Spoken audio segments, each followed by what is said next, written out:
assault cases that have been reported, and you also observe the comments that have come either in support or even spewing onto social media, you can see there is a growing frustration with the work of the media, sometimes born out of a lack of understanding of the media's work.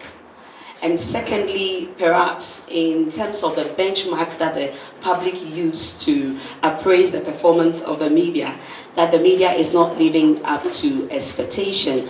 And I think there are quite a lot more of the dynamics that are not known and understood, and perhaps not even captured in this study. Because, for instance, I was whispering to Mr. Sule a while ago that I would have loved to understand the working definition of what it meant by publications that are deemed to be harmful.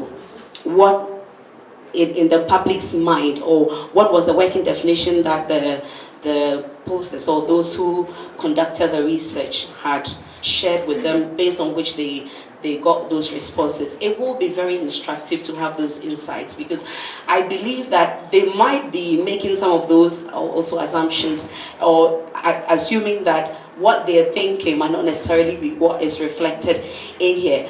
But having said all of that, I think this is just a reflection of what we have known, even in our newsrooms across the country.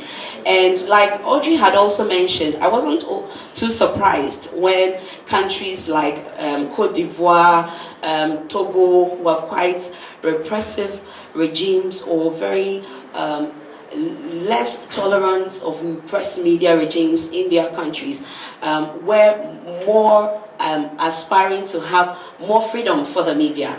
And so it goes to validate the point that maybe because of what we are benefiting, or we have been benefiting over the years, we are beginning to think that perhaps there should be a bit of restraint. Again, in the media space, we've had talks about the fact that most of our publications lack the quality of accuracy, and sometimes the issue about sensationalism. Then there's the issue about the divisiveness, or adding to the political divide and the acrimony that characterize our body politics, that the media is not helping. To the extent that you hear rhetorics about, I am not listening to the media, even in the morning or any other time, because the more I listen to them, the more I'm so afraid of living in this country, or thinking that the politicians are up against themselves. When sometimes when we see the what do you call it, the body language, or we meet them in other circles, and we realize that it's not really how it plays out to be that we're being told. Is the media hyping up? Is the media being sensational?